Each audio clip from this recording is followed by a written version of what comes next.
guys, welcome back to my channel. Today's video we are finally reviewing the Mented Cosmetics Stick Foundation. I have been getting requests to review this foundation for the longest, so I am really excited to do this today. This is what it looks like. It has like that soft matte finish. I actually got the shade T20, and based on the looks of it, I'm not quite sure, but I chose this shade based on the shade comparisons that they do have on their website, which is really nice. I love when brands have that. So I did choose T20 because my shade is Cadiz in NARS foundation. I don't know if I'm saying that right. And I'm NC45, kind of NC44 more so, but I went ahead and got T20, but I'm kind of thinking I could have gotten T10 because it's been years. But when I used to wear the black opal foundation stick, I think I was truly Topaz and NC44, like I said, in the MAC Studio Fix. And based on the website, I could have gotten T10 too, I'm thinking. But I did also purchase this on the website. It was like $1.50, and only because I was curious on if I got the right shade. So this top one on this row is T10, so I'm gonna go ahead and swatch this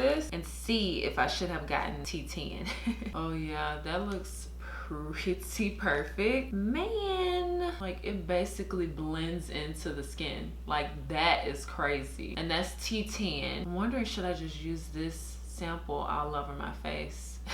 But let's swatch T20 as well, just so we can see. Oh, T20 isn't bad either. Now I'm confused. It's just an undertone difference, I feel like. T20 is described as tan with cool undertones, and it really kind of looks warm, like warmer to me. But it could totally be just my eyes are fooling me, or maybe the way it looks on my skin, like on how it's meshing with my undertones. I guess we'll just go all over with the foundation that I got, because there's really not a huge difference so far, like just the swatch. So we're just gonna apply it all over the skin. So this formula is supposed to be ultra hydrating, and it's also a buildable coverage, so I'm assuming you can build it up pretty nicely to get like full coverage, or you can sheer it out for more of a lighter coverage, which is kind of one of the benefits of stick foundations in general to me, the fact that they're really easy to build and change up the coverage. And it also has a natural finish, which is nice as well. I'm just blending this in with the Fenty foundation brush. So there's not much information on the website about the foundation, so this will be like a full first impression because it doesn't give like wear time or anything like that. So I will definitely let you guys know that throughout the day. The foundation does have 0.53 fluid ounces, so a pretty good amount for a stick foundation. Stick foundations typically do have less than a full fluid ounce like a liquid foundation, so I'm gonna add a little bit more to certain areas that I want a little bit more coverage. So I definitely think that I can use T20 and T10, but if I was to buy this all over again, I would definitely probably go with T10 just because I like that undertone a little bit better. Let's see what that's described as, because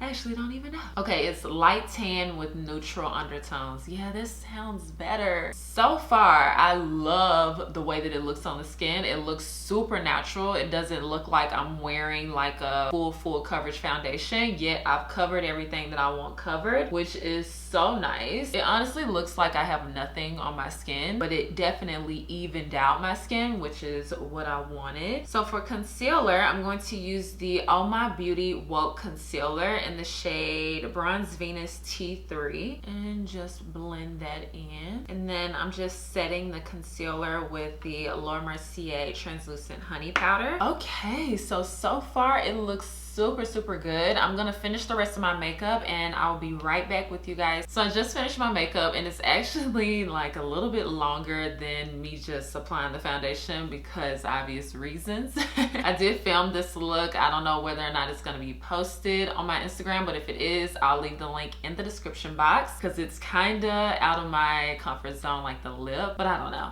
Maybe it's just because I'm not used to seeing myself in this kind of lip. But anyway, the foundation.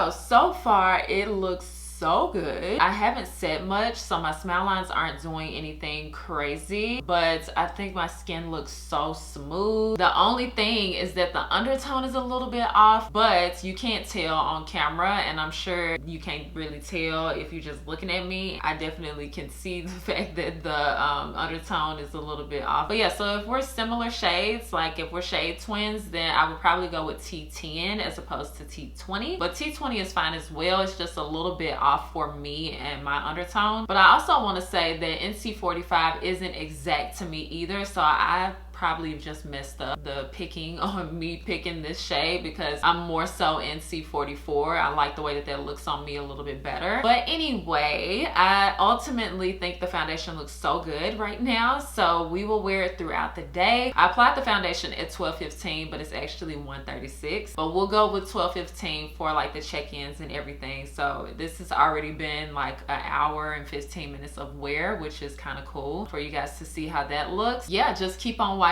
to see how the foundation wears throughout the day. Hi guys, it is 5:07 p.m. and as you can see, I am pretty oily next to my nose, like greasy, where I can just lift it off if I wanted to, which I wouldn't want to do that. I just want to do a quick check-in with you guys. It has been, sorry if you can hear cars passing by, but it has been 5 hours and my smile lines are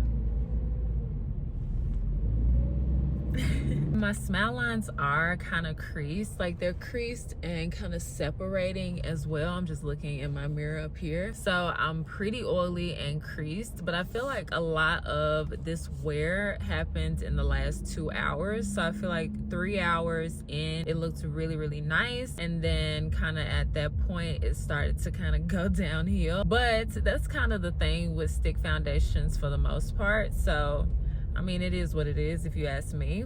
But yeah, so that's the end of this check-in. I will check back in with you guys in a few more hours and let you guys know how it looks. Hi guys, it is 7:34 and I could wait another 45 minutes to make it exactly 8 hours, but I am so tired. I'm ready to take off my makeup and I feel like it's been like a full day and it's really not gonna get better per se. It's only gonna go increasingly more oily. So as you can see, I am very oily next to my nose, and on my forehead it's pretty shiny as well. So it's really not the best foundation if you have oily skin. You would probably like it a lot better if you have dry skin or like normal skin. I just like to wear something that helps me stay matte for longer periods of time, because like I said, I really only stayed matte for about 3 hours, or not really matte, but just like a healthy, nice looking natural finish of the foundation. It only lasted for about 3 hours. But of course, as always, I like trying foundations. I've tried a lot and this one I wouldn't consider a bad foundation. It just didn't wear as long for my oily skin. But yeah, other than that, so my smile lines did also crease as well, so I wouldn't wear this foundation on a regular basis. And I tested flashback and there is no flashback. I tested it with the lights on and with the lights off and it is a pretty perfect. So I love that about the foundation. Yeah, so it isn't like a super bad foundation, but it's probably not one that I would wear on a regular basis. So if you've tried this foundation, let me know what you think down in the comments. Make sure that you subscribe before you leave and thumbs up this video. It really helps out my channel, and I promise I'll see you guys next time. Bye.